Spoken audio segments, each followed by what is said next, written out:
कोचन प्रशाला कनिष्ठ महाविद्यालय व्यवसाय शिक्षण विभागात भारतरत्न सर मोक्षगुंडम विश्वेश्वरय्या यांच्या जयंतीनिमित्त अभियंता दिन उत्साहात साजरा करण्यात आला। कोचन प्रशाला कनिष्ठ महाविद्यालय व्यवसाय शिक्षण विभागात 15 सप्टेंबर रोजी भारतरत्न सर मोक्षगुंडम विश्वेश्वरय्या यांच्या जयंतीनिमित्त अभियंता दिन साजरा करण्यात आला। प्रारंभी मान्यवरांच्या हस्ते मोक्षगुंडम विश्वेश्वरय्या यांच्या प्रतिमेचं पूजन करून दीपप्रज्वलन करण्यात आलं। यानंतर कार्यक्रमाचे अध्यक्ष तथा पद्मशाली शिक्षण संस्थेचे उपाध्यक्ष प्राध्यापक श्रीनिवास कोंडी, प्रमुख पाहुणे तथा पद्मशाली शिक्षण संस्थेचे सहसचिव मल्लिकार्जुन सरगम यांचा बुके देऊन सत्कार करण्यात आला।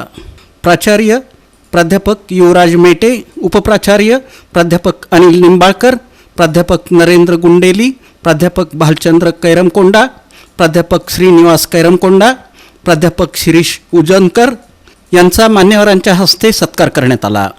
कार्यक्रमाचं सूत्रसंचालन प्राध्यापक नरेंद्र गुंडेली यांनी तर आभार प्रदर्शन प्राध्यापक श्रीनिवास कैरमकोंडा यांनी केलं। सर्वांना शुभेच्छा देतो, अभिनंदन देतो आणि भविष्यामध्ये तुम्ही चांगले कार्य करेल म्हणून हा अपेक्षा तुमच्याकडून करतो। तुमच्या मनात एक संकल्प असेल, मी ह्या संस्थेमध्ये प्रवेश घेतला, पुढं काय करणार, हा संकल्पनेने तुम्ही ते MCC टेक्निकलमध्ये प्रवेश घेतलेला। आज 15 सप्टेंबर मोक्षगुंडम विश्वेश्वरय्या यांचा जन्मदिन। Is the father of engineering section, engineering department. दुसरं Mahatma Gandhi father of nature पण असतो। इंजिनिअरिंग डिपार्टमेंट इंजिनिअरिंगसाठी सर्वात is the father of engineering.